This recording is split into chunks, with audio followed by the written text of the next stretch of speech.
साथियों जय हिंद। जनवरी 2026 की 13 तारीख को यूजीसी ने एक ऐसा रेगुलेशन जारी किया जिसके जारी होते ही ट्विटर पर UGC #UGC roll back trend करने लगा। छात्रों का एक वर्ग तथा कुछ संगठनों द्वारा जगह जगह धरना भी दिया जा रहा है।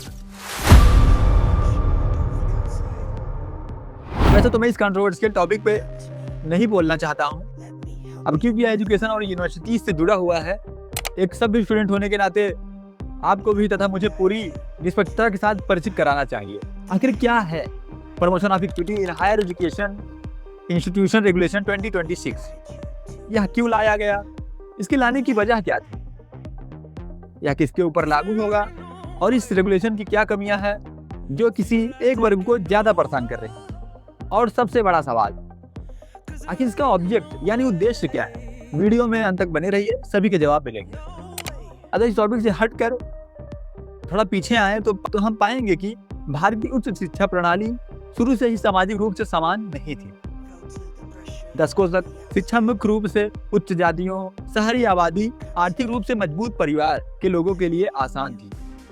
स्वतंत्रता के बाद भी कानूनी समानता तो मौजूद थी, लेकिन सामाजिक समानता आज भी खासकर पिछड़े गांवों में नहीं है। भारत में समानता के लिए कानून तो है, लेकिन सामाजिक व्यवहार और संस्थानों में इस गति में बदलाव नहीं आया। ऐतिहासिक अन्याय को दूर करने के लिए भारत में समय समय पर रिजर्वेशन, स्कॉलरशिप सिस्टम और स्पेशल एंट्री स्कीम जैसी चीजें लाई गई, जिनका लक्ष्य पहुंच सुनिश्चित करना और ऐतिहासिक असंतुलन को दूर करना है।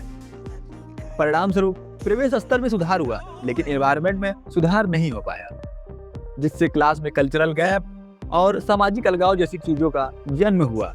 छात्रावास में सामाजिक अलगाव, गुटबाजी, जाति आधारित अप्रत्यक्ष टिप्पणियां, जिन्हें साबित करना तो कठिन है, लेकिन यह मानसिक स्वास्थ्य पर गहरा प्रभाव डालती है। पिछले 5 सालों में यूजीसी डेटा से यह पता चलता है कि कास्ट बेस्ड कंप्लेंट्स में 118.4% की वृद्धि हुई है। 2019-20 में 173 से बढ़कर 2023-24 में 378 पाई गई।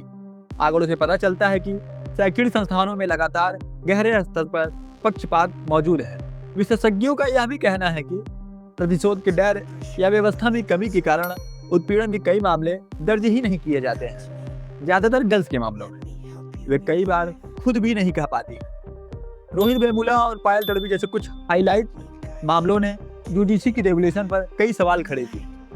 जिनको पता नहीं, मैं उनको बता दूं कि रोहित वेमुला यूनिवर्सिटी ऑफ हैदराबाद में PhD के छात्र थे। वे अम्बेडकर स्टूडेंट एसोसिएशन ASA से जुड़े थे और सामाजिक न्याय, दलित अधिकारों और शिक्षा पर समानता की बात करते थे। 17 जनवरी 2016 को उन्होंने अपनी हॉस्टल रूम में सुसाइड नोट लिखकर सुसाइड कर ली, अर्थात आत्महत्या करी। सुसाइड नोट पर उनकी एक लाइन बहुत ज्यादा हाईलाइट हुई, my birth is my fatal accident, अर्थात मेरा जन्म ही मेरी सबसे बड़ी गलती बन गया। इसके बाद पूरे देश में छात्र आंदोलन हुए, विश्वविद्यालय में जातिगत भेदभाव पर बहस हुई, सरकार और प्रशासन की भूमिका पर सवाल भी उठे। शुरुआत में रोहित जी को शेड्यूल कास्ट यानी दलित माना गया, क्योंकि SC सर्टिफिकेट के अंतर्गत उन्होंने एडमिशन लिया था। बाद के सरकारी जांच में कहा गया कि वे बडेरा जाति से थे, यह जाति OBC में आती, लेकिन उनके सामाजिक अनुभव, भेदभाव की शिकायतें और उनका संघर्ष दलित उत्पीड़न के रूप में देखा जाता है। पर अगर आपको रोहित की और गहरी हिस्ट्री पता हो तो नीचे कमेंट में जरूर बताइएगा, ताकि और लोग आसानी से समझ पाए। अब आते हैं दूसरी कहानी, जो कि है पायल तड़वी। पायल तड़वी मुंबई के DYL नेयर हॉस्पिटल में MBBS के बाद जिनोलॉजी में MD कर रही। वह एक मेहनती, होनहार और पहली पीढ़ी की डॉक्टर थी। मई 2019 में उन्होंने हॉस्टल में आत्महत्या कर ली। जांच में सामने आया कि सीनियर डॉक्टर्स उन्हें बार बार नीचा दिखाते थे, उनकी जाति को लेकर ताने और मानसिक रूप से परेशान करते थे। पायल तड़वी थी, जो भील यानी शेड्यूल्ड ट्राइब अर्थात ST कैटेगरी में आते हैं। इन मामलों की जांच में कई चीजें स्पष्ट रूप से सामने आई, जिसमें संस्थागत चुप्पी, शिकायत निवारण की कमजोर व्यवस्था प्रमुख रूप से पाई गई। जनवरी 2025 के करीब सुप्रीम कोर्ट ने यूजीसी को 6 हफ्तों के अंदर एक नया नोटिफिकेशन निकालने के लिए कहा।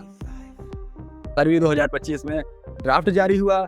इस ड्राफ्ट में पहले SC ST को ही रखा गया था, बाद में OBC को भी जोड़ लिया गया और फाइनली 13 जनवरी 2026 को यूजीसी ने एक नया रेगुलेशन जारी किया जो काफी चर्चा में है। जी हाँ, promotion of equity in higher education institution regulation 2026। इस रेगुलेशन का उद्देश्य धर्म, जाति, नस्ल, लिंग, जन्मस्थान या विकलांगता के आधार पर भेदभाव करना, विशेषकर अनुसूचित जाति और अनुसूचित जनजाति, सामाजिक और शैक्षणिक रूप से पिछड़े वर्ग यानी ओबीसी और आर्थिक पिछड़े वर्ग यानी ईडब्ल्यूएस, दिव्यांगजनों अथवा इनमें से किसी भी सदस्यों के विरुद्ध भेदभाव का उन्मूलन करना तथा उच्च शिक्षा संस्थानों के हित धारकों के मध्य पूर्ण समता एवं समावेशन को संवर्धन देना। यह नियम सभी उच्च संस्थानों पर लागू होंगे, लाइक यूनिवर्सिटीज, डीम्ड यूनिवर्सिटीज और जो यूजीसी के अंतर्गत रजिस्टर्ड है। अगर आप पूरा पीडीएफ पढ़ना चाहते हैं तो नीचे डिस्क्रिप्शन में लिंक है, आप पढ़ सकते हैं, एक बार जरूर पढ़िएगा। इस रेगुलेशन के अनुसार यूनिवर्सिटीज आदि को एक इक्विटी कमेटी बनानी पड़ेगी। कमेटी में ओबीसी, दिव्यांगजन, एससी, एसटी और महिलाओं का प्रतिनिधित्व होना चाहिए। गठन इस प्रकार होगा: संस्थान प्रमुख पदेन अध्यक्ष होंगे, इंस्टीट्यूशन के 3 सीनियर प्रोफेसर सदस्य तथा 1 कर्मचारी शिक्षक को छोड़कर सदस्य, व्यावसायिक अनुभव रखने वाले नागरिक समाज के 2 प्रतिनिधि तथा छात्र प्रतिनिधि जिनका नामांकन योग्यता के आधार पर किया जाएगा। कमेटी में ओबीसी, एससी, एसटी और महिला का होना अनिवार्य है।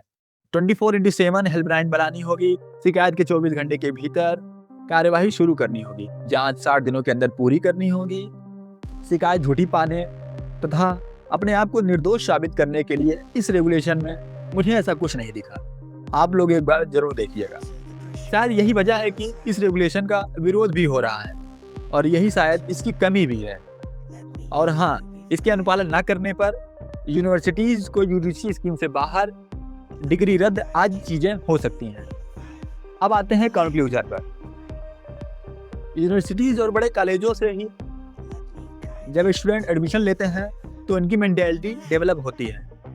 अगर हम उसे जातियों, धर्म या अन्य चीज़ों में बांट देंगे तो शायद हम इसी में रह जाएंगे और आगे नहीं बढ़ पाएंगे। रोहित वेगुला और पायल तड़वी जैसे न जाने कितनों ने अपनी जान गंवाई और न जाने कितनों ने जातीय भेदभाव, मतभेद और मेंटल हरासमेंट आदि का शिकार बने हैं। यह घोर निंदनीय है।